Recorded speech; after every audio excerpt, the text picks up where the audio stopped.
In the early 2000s in the Midwest, like you couldn't get skinny jeans as a dude. All the skater dudes would wear girl pants. That style I'm predicting is coming back, whether next year or in 2 years from now. Yo, this just feels right. I love that.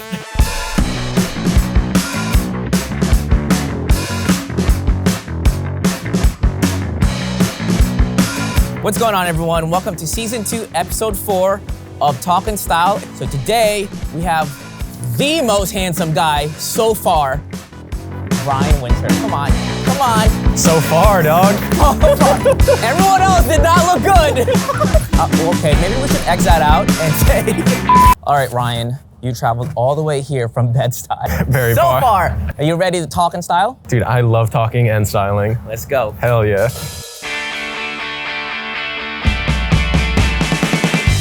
All right, Ryan, how did you get into fashion?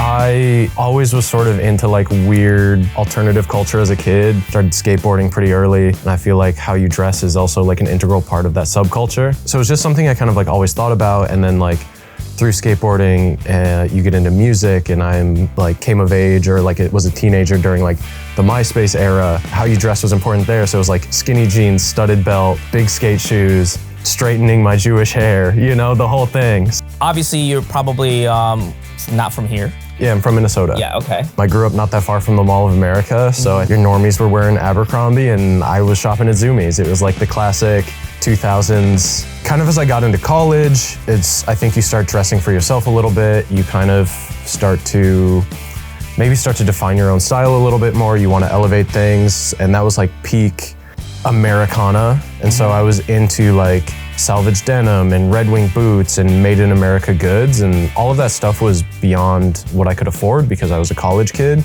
But I remember going to like this store in Minneapolis, like Ascot Finlayson, just touching all the fabrics, looking at everything and being like, wow, this is all so cool, but so far beyond what I can afford. You know, I just remember like hunting the internet, trying to find cool stuff, whether it was like buying random stuff on like Jack Threads back in the day. And so it was always just me like trying to use my limited resources to buy stuff that I thought was cool. How much did music impact your style?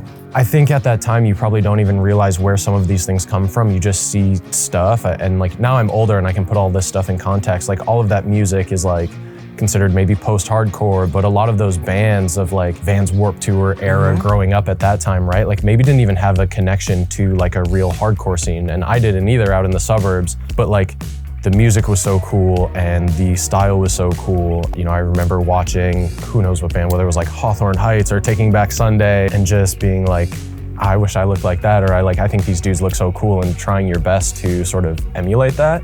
So I think like the music and style are one in one. Absolutely. The funny thing is that style I'm predicting is coming back, whether next year or in 2 years from now. That whole skinny jeans, emo, pop punk scene era. You know, I kind of like regret selling all my vintage tees back then. And the cool thing about that time is like, when you look at different eras of style, like, you know, the 70s, 80s, 90s, that time of the 2010s, that was the original style of that style. Right. Historically, content for kids or directed at kids is made by older generations. And I think like with the rise of the internet, for the first time, you kind of have content buy-in for the youth. Absolutely.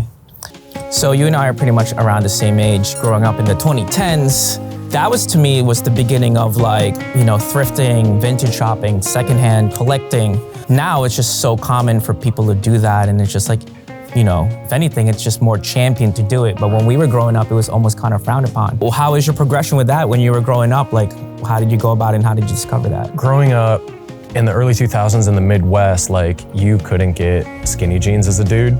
All the skater dudes would wear girl pants. Yeah, same. I had to ask one of my girlfriends to go to like a shop to buy me one. And it was the flare ones too. Yeah, oh yeah, low rise, and then like you'd blow the crotch out because you would also sag them, and you'd be skateboarding and whatever. But yeah, I think like going to the thrift back then was a way for me to like get the pants, because I couldn't ask my parents for new pants all the time because I'm thrashing them. Yeah. All right, so here at Grand Street Local, you can kind of see everything is well curated. Growing up, we rarely had shops like that. We did, but it's like so, like you barely find one because you just never knew all these things could be collected. And now it's archival. You have like streetwear archival, designers, all the workwear here. It's just so, just being at a place like this, how do you feel like it's not like a shop, it's a museum as well. It's awesome, like looking at all of these old bands that I was into as a kid when you're sort of defining yourself at that age, or like these old brands. So it's just like cool to see people honor, I guess, that history, those subcultures, like what brought these things. You know, before the internet, we didn't have access to everything all the time, right? The fact that that's sort of like honored is really, really cool. There's something really beautiful about that. All right, Ryan, before we style, I want you to meet the local legend, the guy that owns this place, Grand Street local, Jon. All right, Jon, so before we start, can you give us a tour? Yeah, so we've been here for about 9 years. We do like a blend from the 40s through the 90s. A lot of classics through the decades, a lot of originals. We try to just have what we call classic cool. So whether it's your kind of classic denim stuff, whether it's workwear, the military basics, pop culture, band tee favorites that you like grew up with, try to have all those things that kind of hit for everyone through those decades. And it is a little more of a museum than just a store, but it's a good space for the community also to come in and, you know, we buy and we trade in the shop. So you kind of never know what might be coming through or what we're sourcing while we're out and about.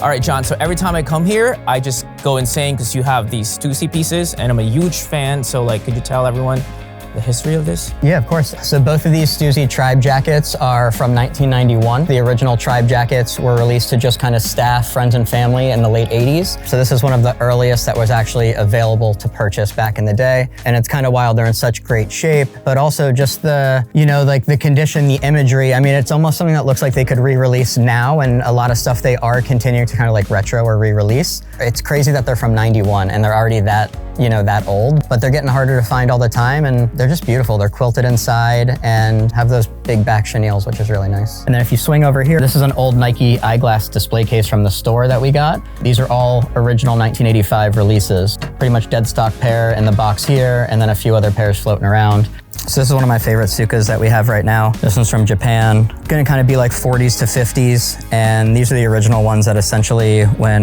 guys were in the military overseas, they'd want to bring home like a memento or a souvenir. So a lot of guys would go into town and bring these back for themselves, for their friends, for family, even for kids sometimes. We have some really cool kids ones as well. And nowadays you see every brand from like Louis Vuitton to like Zara remaking silk bomber jackets. So this is original inspiration right here.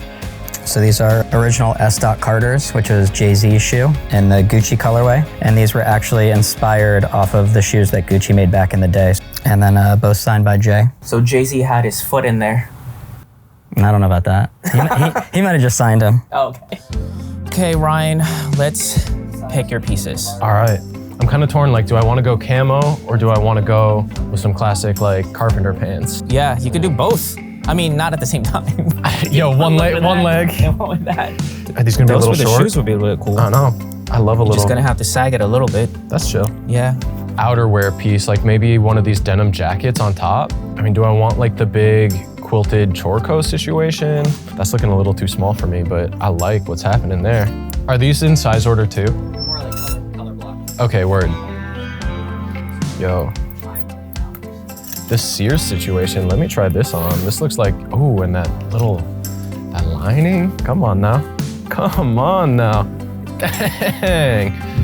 Dang. Ooh, brother. Yeah, and I like how big the arms are. Like, I like that movement. Yeah, I love that like blanket lining. I get really nerdy about my pour over coffee every morning. And I like having a perfectly flat bed of coffee when I'm done, and it's that perfect drawdown. And when I see that, I go, I crushed it. Yo, this just feels right. I love that.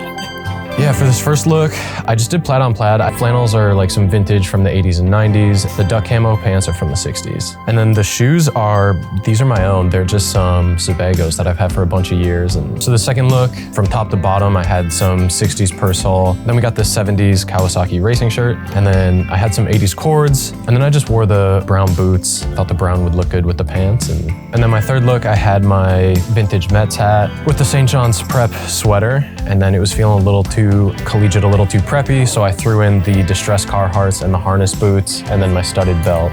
All right, Ryan, so we talked about you bringing a sentimental piece, so what did you bring today? I was thinking about it, and I thought I would bring these boots in particular. I was modeling, flying back and forth between New York and San Francisco a lot, working for Men's Warehouse, and I had some time to kill. I popped into the Allen Edmonds store. I walked out with a pair of really nice boots, kind of a classic service boot. They're slim enough that I can, wear them in New York doing Fashion Week stuff, but at the same time, it still has like this made in USA heritage. I've had them for so long. They've been resold like 3 or 4 times. I got sharp heels I wore through the back. They went to the factory, came back with the leather patch. Lord knows how many sets of laces on them. Beautiful. I'm crying. What a story. Yeah.